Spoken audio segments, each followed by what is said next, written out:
don't lose. Lawrence Jackson, biggest Kyle Pitts fan in America, prospective purchaser of the Washington Commanders. How's it going, Lawrence? Yeah, definitely getting ready to buy them Commanders. So I got $20 on that thing, man. That's right, there you go.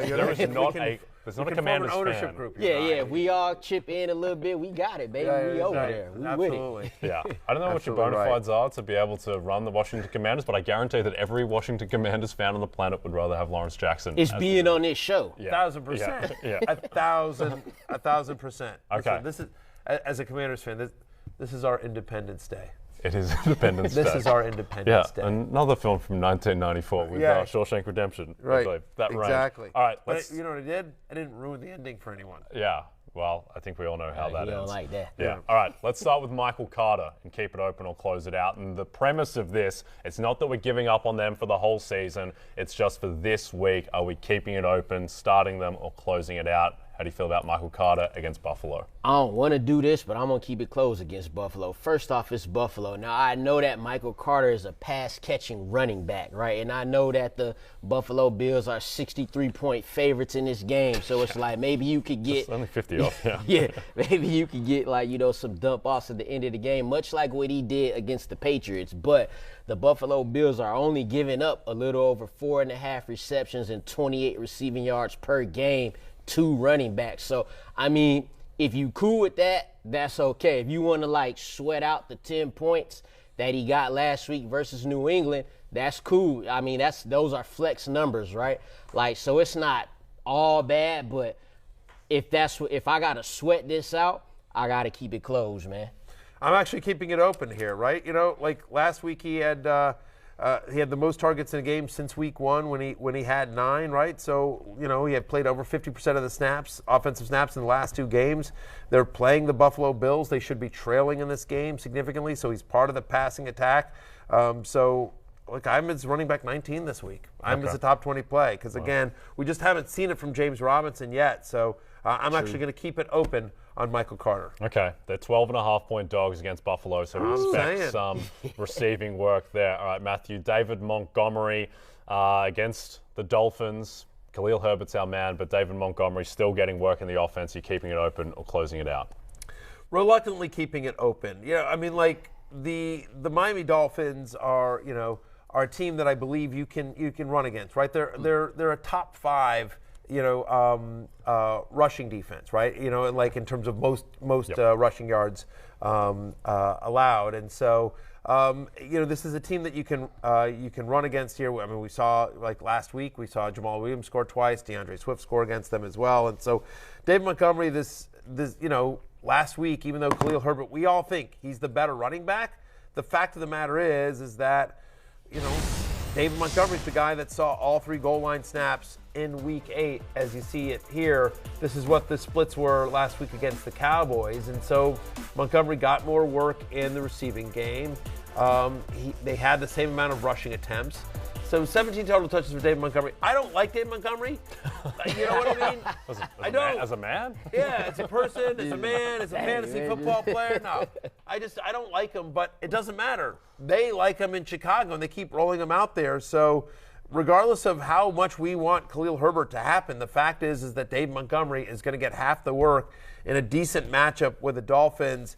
I think he's a flex. I'm at running back 25 this week, but I am going to begrudgingly keep it open, Lawrence. Yeah, I don't have to say much because I agree. In fact, I feel like Khalil Herbert and David Montgomery are both flex plays this week. Now, I do have Khalil Herbert ranked a couple notches higher, but still, like you said, Matthew, Jamal Williams, DeAndre Smith total for 3 touchdowns last game against the Dolphins. So you can go out there and get yours versus this Dolphins defense. So at least for this week, until that, until the touches start shifting more in Khalil Herbert's favor because they love them some David Montgomery, we keeping it open. But with green tee shots, though. Not no hard liquor, just the green tee shots. I get it. Wow. That's fair. Green tee shots, GTS. All right, let's jump to DeVonta Smith. It was the A.J. Brown show against the Steelers with those 3 touchdowns in the first half. DeVonta Smith only goes 5 for 23, but you're keeping it open Thursday night matchup against the Texans. Now, I'm going to keep this one open and pass out Henny shots on this one. All right, fair. Right? We going to do that with it. Because first off, DeVonta Smith is a dog. But if we want to look at the numbers, since week 2, he's wide receiver 18. I love that from my wide receiver, too, on the team. You know what I'm saying? Yeah. Last week was just like you said, the A.J. Brown show. Like, this week it could be the DeVonta Smith show. A couple weeks ago, A.J. Brown only had 3 catches for 32 yards. So I'm leaving this open on DeVonta Smith. I agree with you. Like, since week 2, you mentioned week 2 there, Lawrence, the guy's got a 27% target share, on one of the best offenses in the NFL. He's averaging over 7 targets a game. And so going against the Houston Texans, I'm his top 20 play this week. He's wide receiver 17 for me in my initial ranks. So, keeping it open on DeVonta Smith. Okay, another guy still seeing targets is Kirk in Jacksonville, coming off a pretty meek game in London. But do you expect him to bounce back against the Raiders, Matthew? Yeah, you had me at Raiders. Yeah. I mean, Raiders are favored in that game. They're 27th in pass defense over the last 4 weeks, right? And so Christian Kirk, who continues to get, the majority of the looks from Trevor Lawrence here. I know, whatever, Evan Ingram scored the touchdown here, and it's been a little bit slow for Christian Kirk, right? But on the season, he's wide receiver 16. He's a top 25 wide receiver on a points per game basis. So even though he had the bad week last week, and you see Christian Kirk there, again, overall, it's been an up and down thing. He scored the touchdown in week 6, 7 for 96 against the Giants, just 3 for 40 last week, but didn't have a great game against the Texans when he played them in week number 5. I think against the Las Vegas Raiders, he explodes. Again, it's a bad defense. Christian Kirk is my wide receiver 21 this week. Yeah, so I'm barely keeping this one open because of the past 5 games. He's had the one good game in the past 5, but like you said, the first thing you hear is Raiders, and the Raiders is getting smoked by everybody. So I think, and you said they was favored? Yeah, they're 1.5-point favorites in Jacksonville. Market just loves the Las Vegas Raiders, who again, did not cross midfield on offense until 3 minutes 15 left in the fourth quarter against the Saints. That's bad. That's tough business there. Well, you got the Jaguars offense who have cooled off as of recent, but the Raiders have been cooled off since week 2. You know what I'm saying? So give me Christian Kirk. You got Josh McDaniels apologizing to fans. Apologize. That's when you know it's getting out of hand. Yeah. But look, Christian Kirk still the top receiver on this squad.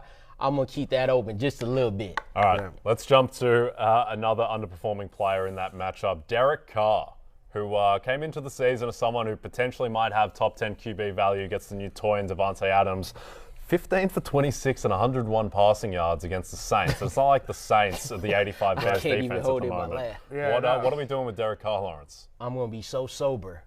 This tab is so closed on Derek Carr. You're heading home. I'm heading home. Yes. Yeah, man. Listen, this guy has not averaged more than 200 passing yards in the past 4 games, right? The good thing about it is, outside of this past game versus the Saints, Davante Adams is still getting his. He's had over 103 of the last 4. Josh Jacobs, 140 rushing yards last 3 to 4. So it's literally just Derek Carr. And, he's got 9 touchdown passes on the season. That's not great when you're not Jalen Hurts. So keep this closed. I'm going home, dog. Yeah, I agree with Lawrence here. Keeping it closed, right? I mean, he has 0 20-point fantasy games this year. For a quarterback, that's tough to do. He's had 4 straight games with under 250 passing yards. He's had under 35 pass attempts. This offense has, even last week, they're getting their asses kicked, and they couldn't, seriously. They're down big, and they couldn't do anything. So, they're not even throwing. And so, generally speaking, the one thing in this offense that has been working is Josh Jacobs. Yes. And so unless you're in a league where you get points for handing off, no. Should he be rostered? Should Derek Carr be rostered? In a 10-team, 1-quarterback league, I would not be picking up Derek Carr if he was on my waiver wire. Wow. What a fall from Derek Carr. What a fall. All right. What a fall. Listen. Anytime you can spend a lot of money to give Davante Adams to your quarterback and then have him hand off, you got to do it, right? Yeah. I mean, right. How is it Derek Carr's worse this year with Davante Adams? Yeah, it's unbelievable. All right, but they're still favored in Jacksonville, 1.5 points. All right, we're going to go to break. Lawrence. What are their records? 2-5 and 2-6. Yeah, 2-5 and 2-6. Both bad. Ballad of Juggernauts. Yeah, Juggernauts in Jacksonville. I like the Jaguars. I don't like the Jaguars, but I like them in that matchup. All right, when we come back, DeAndre Swift. What do you do with DeAndre Swift? We'll break that down and more. All right. Follow @Lord Don't Lose on Twitter. Hi, I'm Mike Tirico, and thanks for watching. Make sure to hit subscribe for the latest news and highlights from NBC Sports.